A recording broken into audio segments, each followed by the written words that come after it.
गोसोम जाथाराखै गासिबो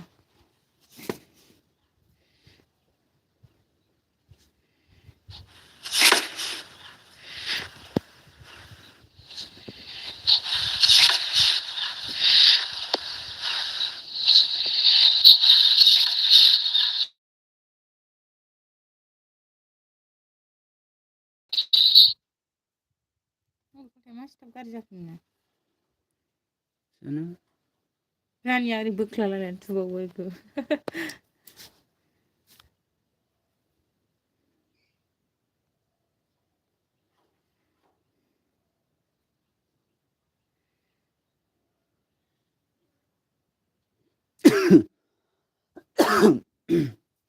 अरदाबा गैया आं देरैनिफ्राय गाज्रि जाबाय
दा सानसे थाबोदों होननानै गोसोआव जाबोदों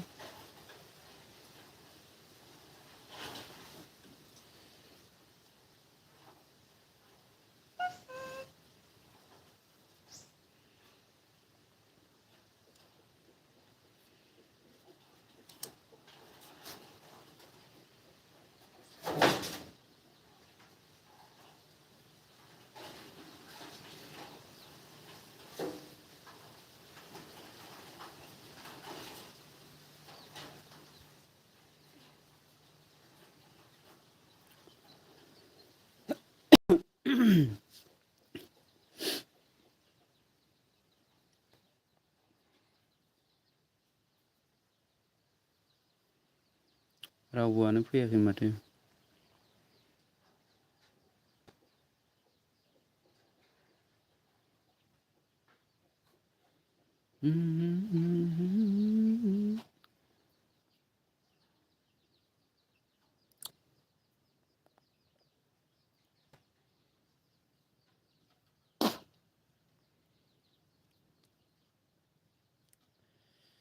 आया खम्बलफोरानो मोजां सानाया खम्बलफोरानो मोजां दानजानो गैया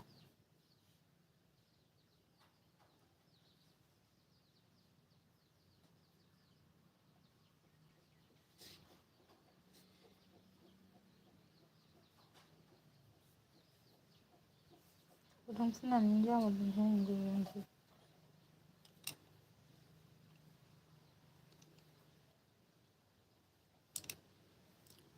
गोसोम जानाया मोनसे गोसोम जानायखौनो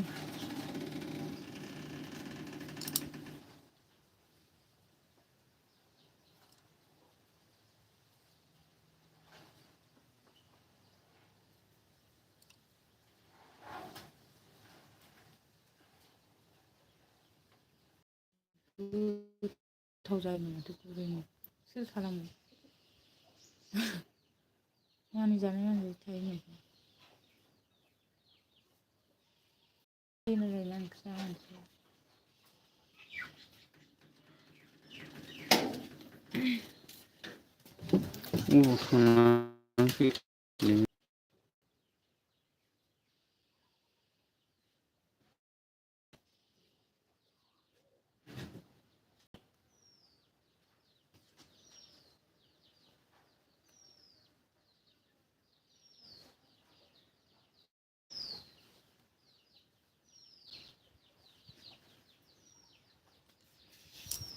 नोंसोर गासै गावजोबनो होनो नोंसोर गावो गावसोरना बायदि गावखौनो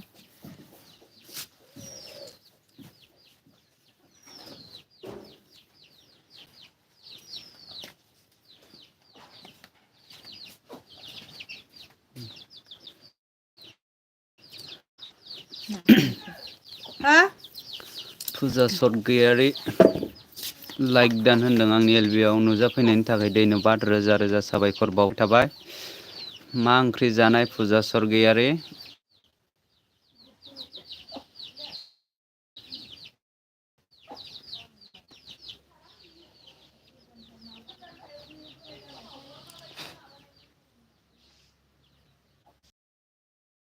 आब' फुजा के सफैनो हादों आंनि एलबिआव रोजा रोजा साबायखर बावहरनाय थाबाय।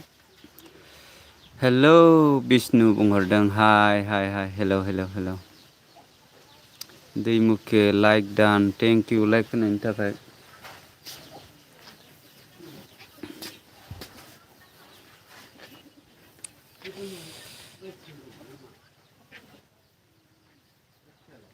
मा ओंख्रि जानायमोन दे दैमु खोन्थाहरदो।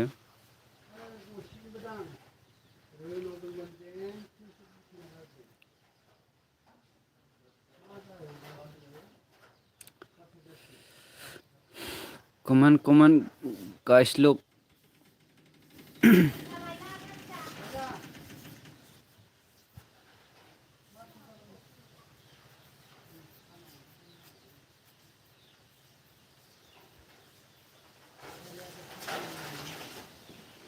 जोंना दैमुखिया बुंदों 6 लाइक अके। जोंना दैमुखिया बुंबावदों मा खबर आंना मोजां मोजां नोंनालाय खबरा मारै?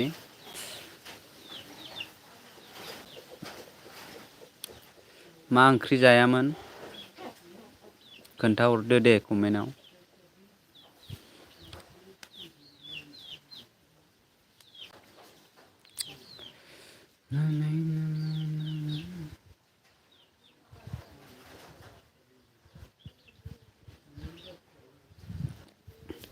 जोंहा दैमुआ बुंदों आइडि दं नामा फ्रेन्ड?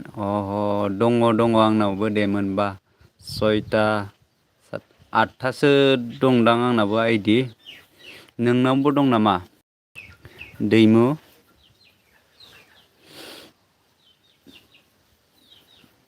आइडि दंबा आंनोबो हरनानै दोन दे कमेन्ट हरनानै दोन। आङो एलबि होखांनानै नोंनो बेक हरफिनगोन दे। नोंनावलाय खैथा आइडि दङ खोन्थाहरलाय देलाय।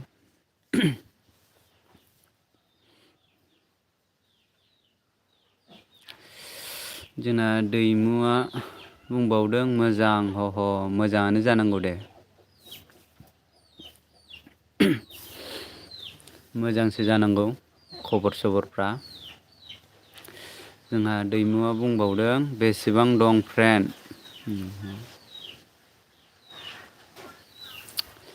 आंनाव दङ आइडिया।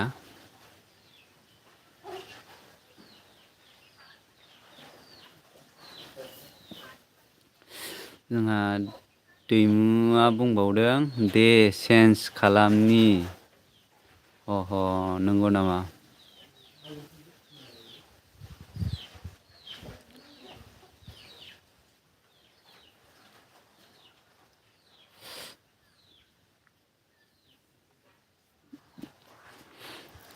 जोंहा दैमुआ बुंदों दा हरगोन आं स्क्रिनशट खालामना लानि र'। नंगौ नामा? दैमुआ बुंबावदों नोंनि ब्लगखौ। नंगौ नामा?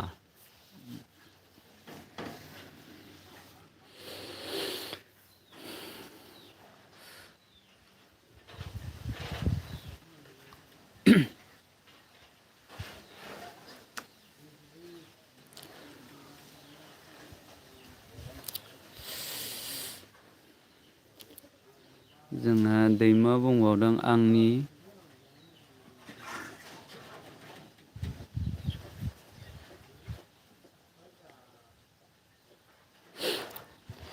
आंनो हरजोब बेसे दं फ्रेन्ड ह नंगौ नामा?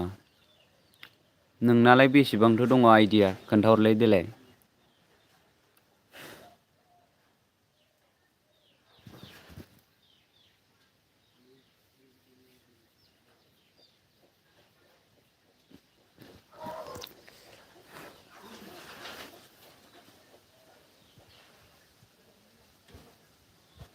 जोंहा दैमुआ बुंबावदों दे हरमार फ्रेन्ड दे हरगोन। बेबायदिनो आंनि एलबियाव नुजाफैबाय थाबानो जाबाय दसेबाबो।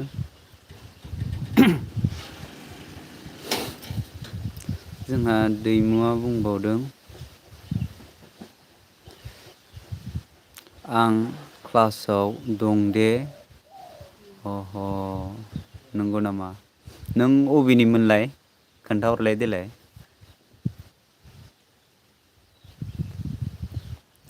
जोंहा दैमुआ बुंबावदों नोंनो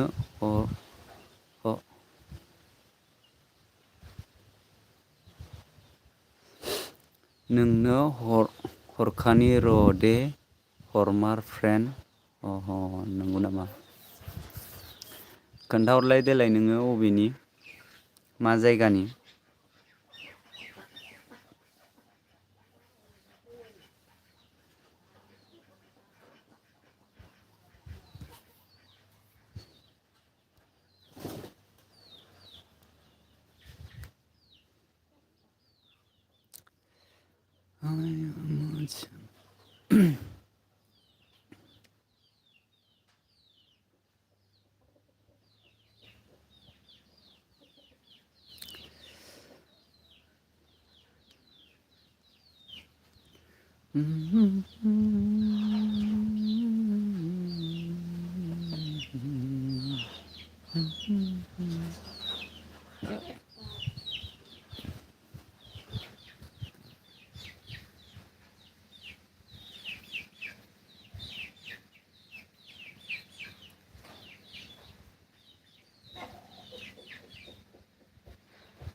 हेलो हेलो 10 लोग कमेंट करो कमेंट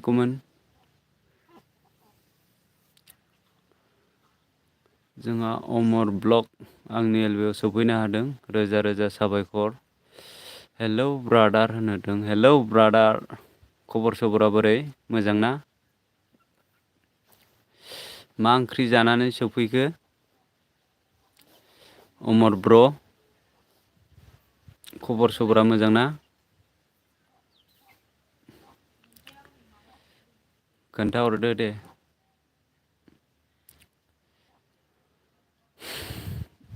लाइक होआखैबा लाइक होदो दे अमर ब्र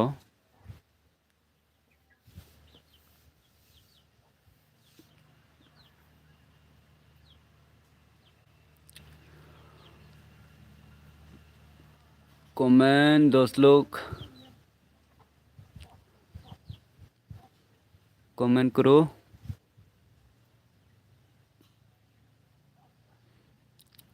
जोंहा अमर ब्लगा बुंदों खबरा मोजाङानो ब्र ह नंगौ नामा मा ओंख्रि जानायमोन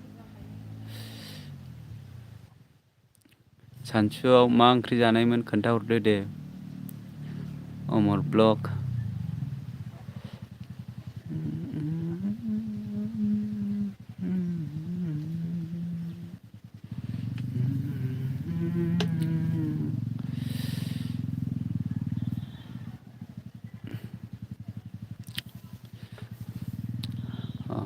जोंना अमर ब्लगा बुंदों लाइक दान थेंक इउ लाइक होनायनि थाखाय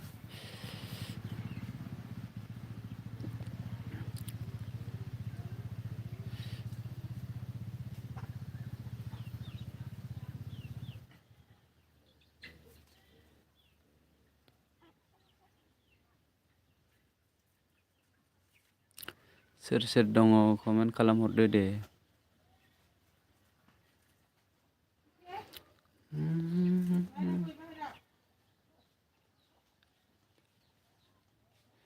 जोंहा अमर ब्लगा बुंदों नाजों मैथासोमोन गोथावानो दे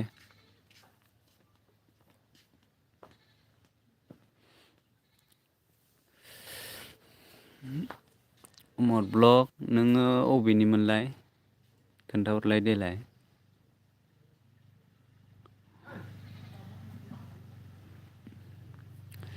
जोंहा जेरेमैया राभा सफैनो हादों आंनि एलबियाव रोजा रोजा साबायखर बावहरनाय थाबाय नोंनिसिम हि ब्र होनहरदों जेरेमैया खबरा मोजां ना नोंहा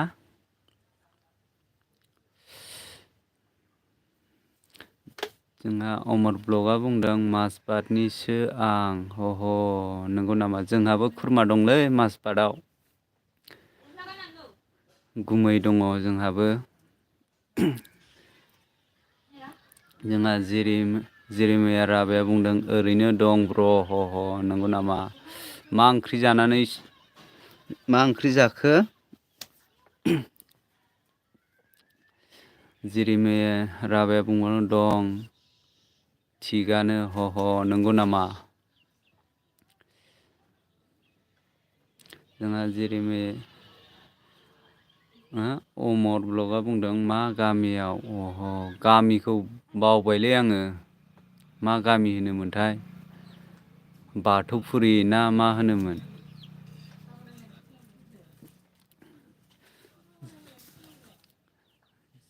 जेरेमैया राभाया बुंदों ब्लु होनोबा ब्लु नांगौ नामा नोंनो र' होनानै होनि आङो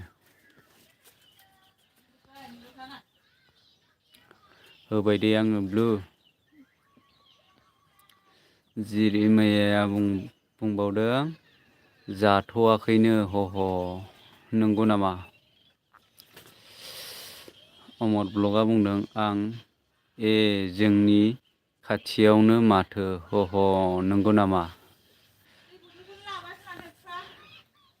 आं थाङिया बहुद गोबाव जाबाय माजबातआव गावसोरबो फैलानो जोंहानाव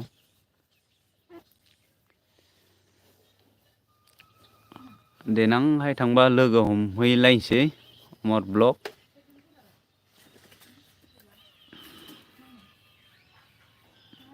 गुमैमोनाव थांबा लोगो हमलायसै।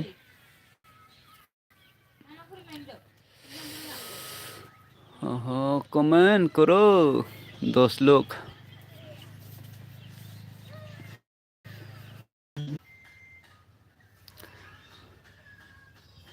जोंहा अमर ब्लगआ बुंदों गोदान लोगोफोर दंबा जয়েन खालामहरदो आंबो रिटार्न खालामफिनगोन। अह गोदानानोथ'लै।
जोंहा जिरिमैया राभाया बुंदों फंबाय माजबाद मा गामिनि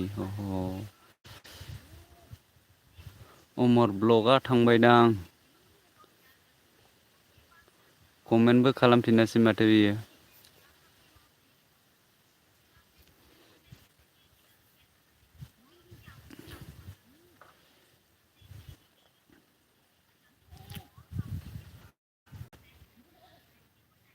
जोंहा जिरिमै राभाया बुंदों नोंनि मोनबैसे भिडिअ नायना फैबाय नंगौ नामा जिरिमै राभाया बुंबावदों नोंनालाय ब्र आङो गफुरनिसो बारि होनो गामिखौ नोंलाय बबेनि जाखो खोन्थाहरलाय देलाय कमेन्टआव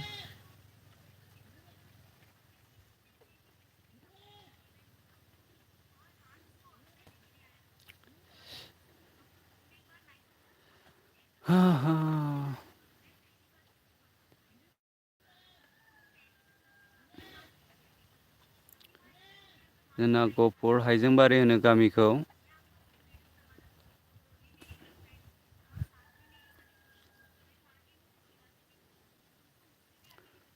जिरिमाया बुंदों उसालगुरि अबेथिंजाय उसालगुरिया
जोंना जिरिमै राभाया बुंबावदों बाय थांनोसै ब्र दानो थांथारनोसै होनबा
अरे 10 लोग कमेंट करो ना, कौन कौन है, कमेंट करो 10 लोग, फटाफट कमेंट करो।